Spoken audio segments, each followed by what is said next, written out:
Violencias femigenocidas.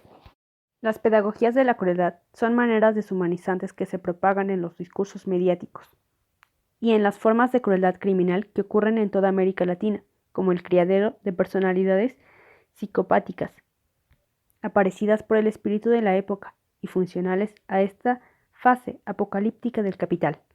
Rita Segato entiende las pedagogías de la crueldad como todos los actos y prácticas que enseñan, habitúan y programan a los sujetos a transformar lo vivo y su vitalidad en cosas.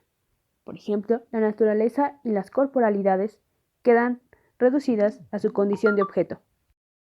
Las pedagogías de la crueldad enseñan algo más que matar, sino que la muerte tiene una condición de ritualizada. Una muerte que apenas deja residuos en el lugar de la difunta o difunto. La trata y la explotación sexual son alegorías de lo que Rita Segato nos quiere decir con el término pedagogías de la crueldad. Otro ejemplo podría ser es como las madres y padres de las personas que son víctimas de desaparición forzada no tienen un proceso de duelo de sus difuntos o difuntas. No pasan por todo el proceso simbólico que adviene a la muerte.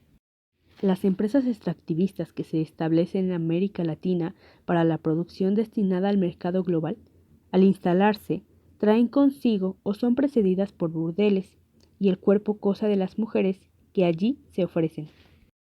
Según Charles Tilly, el Estado cumple la función de cuidar a los ciudadanos, al mismo tiempo que construye la protección de forma organizada, en donde constituye mecanismos de violencia legítima para garantizar la protección estatal. Nos encontramos con la paradoja de la doble función estatal. Mientras que protege la vida, tiene el uso legítimo de la violencia. Doble función en la estructura del Estado, protección y coerción. Un ejemplo de ese doble discurso es que en muchas partes del mundo los estados sancionan leyes que penalizan la trata y la explotación sexual, pero en la práctica, los poderes municipales dictan y aplican ordenanzas que permiten funcionar legalmente a los establecimientos donde ocurren dichos delitos. En muchas normativas locales y en contradicción con las leyes nacionales, se contempla la existencia de registros y libretas sanitarias para trabajadores de espectáculos públicos. Allí, en lo referido a las mujeres, bajo diversos nombres eufemísticos, alternadora, acompañante, copera, fichera, se invisibiliza la situación de prostitución forzada. En la película Maquilapolis encontramos otro ejemplo de esa doble función estatal. Se narra cómo la ley del trabajo legisla en favor de las mujeres trabajadoras de las maquilas en la frontera norte de Tijuana. Sin embargo, el Estado permite la ilegalidad de su propia ley. O bien, el capital global financiero coacciona al gobierno a violar su propia ley. Se narra cómo el Fondo Monetario Internacional y el Banco Mundial otorgaron una serie de préstamos y concesiones al gobierno mexicano a condición de que el salario de los mexicanos no aumente. Lo anterior es definido en términos de Rita Segato como un segundo estado o una segunda realidad, espacio donde el Estado no se hace presente, no protege la vida de las personas, no urbaniza, no vigila. En la segunda realidad, los bienes y caudales se encuentran a la vista del Estado y, sobre todo, las leyes protegen a la sociedad. Pero existe una segunda economía que circula por la segunda realidad, constituida por caudales y bienes no declarados. Segunda realidad que tiene dueños y está asociada a la muerte. Se expresa en el sometimiento arbitrario de cuerpos que no tienen papel en el conflicto bélico, cuerpos inocentes de mujeres y niños, en quienes la crueldad se asienta como mensaje. Los empresarios y el crimen organizado tienen un pie en la economía legal y otro en la economía ilegal. Así, la paraestatalidad es una segunda realidad, una especie de captura de la vida, de administración y control de la riqueza que operan en una esfera diferente al Estado, aunque no desconexa de este mismo. La violencia de género no debe ser entendida fuera de su contexto más amplio. No es una cuestión exclusiva de relaciones entre hombres y mujeres, sino que esas relaciones se producen en contextos de circunstancias históricas. Las violencias microsociales no están desvinculadas de las violencias macrosociales. Es una cuestión que va de arriba hacia abajo.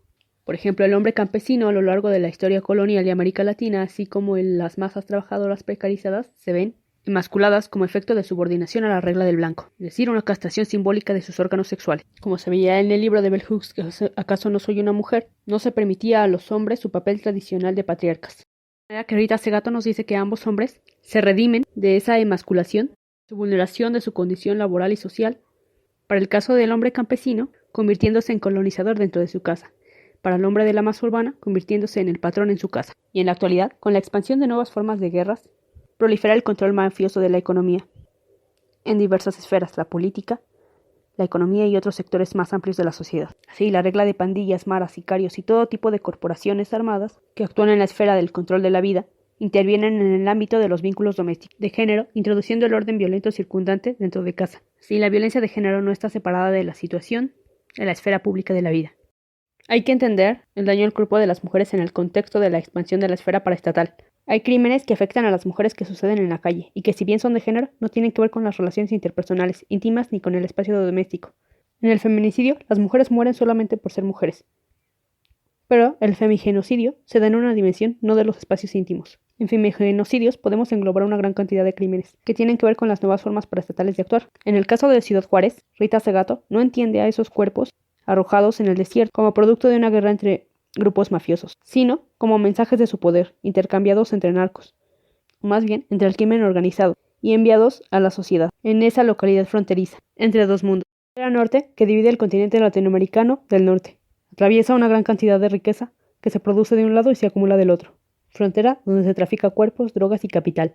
Gato no entiende las muertes en Ciudad Juárez por motivos instrumentales, como novios posesivos, venganza masculina, porque las mujeres tuvieron más empleo en las maquilas, tráfico de órganos. No lo entiende con motivos instrumentales, ni utilitarios en términos del mercado.